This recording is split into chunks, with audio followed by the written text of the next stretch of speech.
horology, the study and measurement of time, the art of making the machines that keep track of the very thing that governs our existence.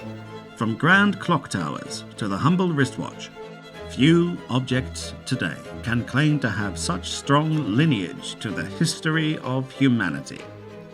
We live in the 21st century, however, where checking the time is as easy as glancing at your phone. In the midst of our modern world, however, there are those who still appreciate, maintain, and preserve the lost art of timekeeping.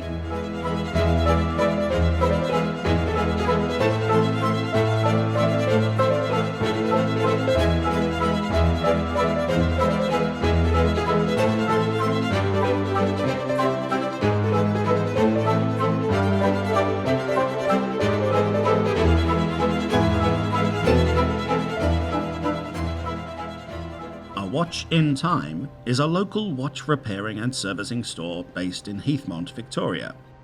They are one of the few left which still maintain and practice the lost and underappreciated craft of watchmaking. My name is Kevin Arenzi. I'm a first generation watchmaker. Been in the game now for 30 years.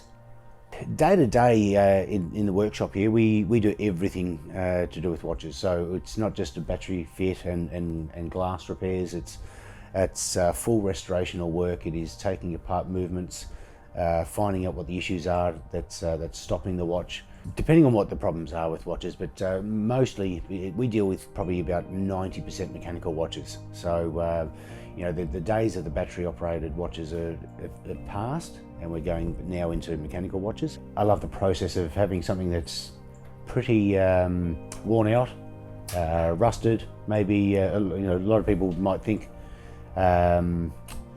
unrepairable, but I love to bring these back to life. I like to see them working again, and nothing beats the satisfaction of having once you put the final wheel in and the whole thing start to beat again.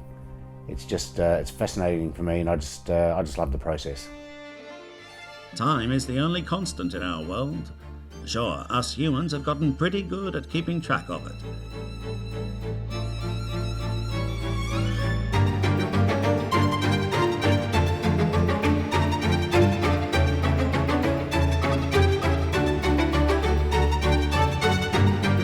The history of the wristwatch really started during the First World War, where soldiers found that a wrist-mounted watch was more useful than a pocket watch, and hence the era of mechanical wristwatches was born.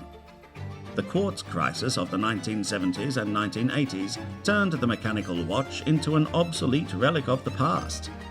The most accurate mechanical watch loses or gains about 2 seconds a day, compared to an electronic quartz watch's 15 seconds a month, or even the atomic clock's 2 seconds every few thousand years. It's one of the best jobs. You know what? I've been doing this now 30 years, and every day it's different. You could have 10 of the same watches on your bench, but they've all got 10 different reasons why they've stopped, or 10 different reasons why they're here. Our predominant watches that we repair now are Swiss and high-end. So dealing with some of these high-end brands, Omega, Rolex, Patek Philippe's, it's the whole process of repairing them that really gives me the buzz. My favourite is the one that I'm wearing, which is the Omega Speedmaster, which is the moon watch. When I was doing my apprenticeship, some years ago, it came across my bench, and that was probably the one that really took my breath away. Yep, so I've got the Omega Speedmaster, I've got the Rolex Submariner, GMT, I've got the IWC Large Pilots, but these are the ones that I won't let go. They're my favourites. So why are mechanical watches seeing a resurgence in popularity now, where telling the time is as easy as checking your phone? Just as grandfather clocks were a symbol of wealth and power, watches are a personal statement. Bold. Understated. The bottom line is, a timepiece is highly communicative of the owner. A fashion statement or a utilitarian tool, or perhaps both. Luxury mechanical watches still rely on skilled hands in their construction, which gives the product a human touch. The mechanical watch, a relic from an earlier age, is more relevant than ever today. Since the 50s and 60s, watchmakers were on every street corner.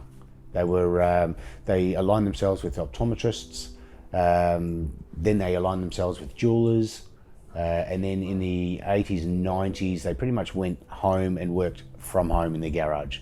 What we're finding now is the watchmakers now are becoming what they call horologists, what they used to be called, but nobody knew what that was.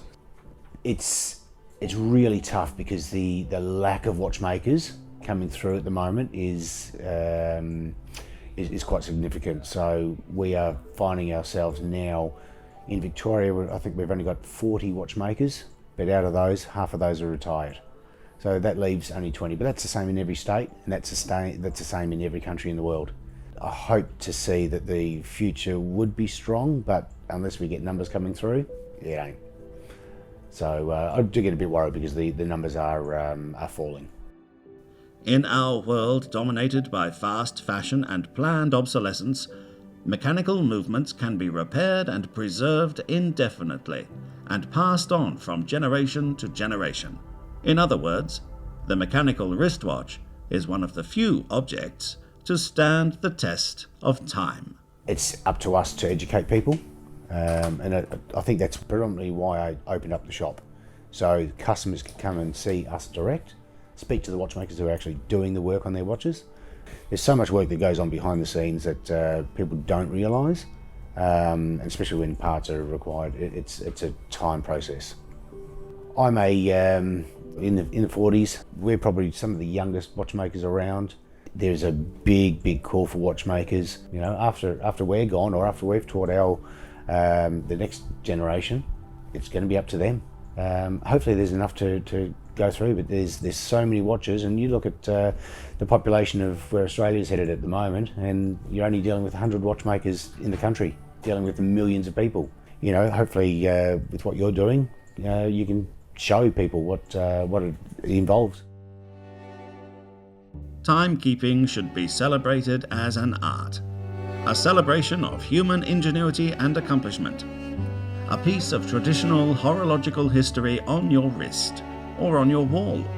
Whatever the case, isn't it nice to sometimes sit back and just let time fly by?